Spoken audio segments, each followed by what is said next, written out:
Here's a very interesting way how to use the spin the wheel element. Drag and drop the columns element, and on one side add a heading, and on the other spin the wheel element.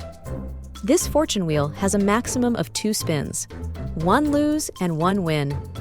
We can adjust the losing position to be a retry, then we can edit the winning position to be a pair of AirPods. We can now choose the action the visitor will take after winning.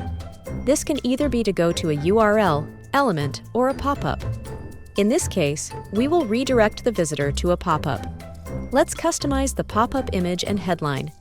Also, customize the button and the click action to redirect to a URL, email, phone, or another pop-up.